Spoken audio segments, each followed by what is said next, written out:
Hello welcome to my channel. నేను మీ చేతనాని. కార్తీక పౌర్ణమి అయితే రేపే అనమాట, 5వ తేదీ అయితే వచ్చింది. ఆ రోజు చేసే పూజలకి అలాగే ఉపవాసాలకు కూడా కోటి పూజలతో సమానమైనది. మనకు పుణ్య ఫలితం కూడా లభిస్తుంది ఆ రోజు చేసే పూజల వల్ల.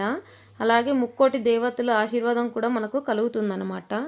ముఖ్యంగా నదీ స్నానాలు ఆచరించడం. మనకు నదీ స్నానాలు చేయలేకపోతే మనం ఇంట్లోనే చన్నీళ్ళతో ఉదయం 5 గంటల లోపలే మనం చన్నీళ్ళ స్నానం చేస్తే మనకు చాలా మంచిది.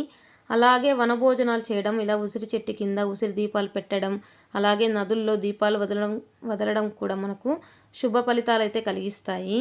అలాగే ముఖ్యంగా ఏమంటే ఈ కార్తీక పౌర్ణమి రోజు మనము 365 ఒత్తులైతే వెలిగిస్తాం కదా, అది మన చేతితో మనం చేసి వెలిగిస్తే ఇంకా చాలా బాగా అనిపిస్తుంది.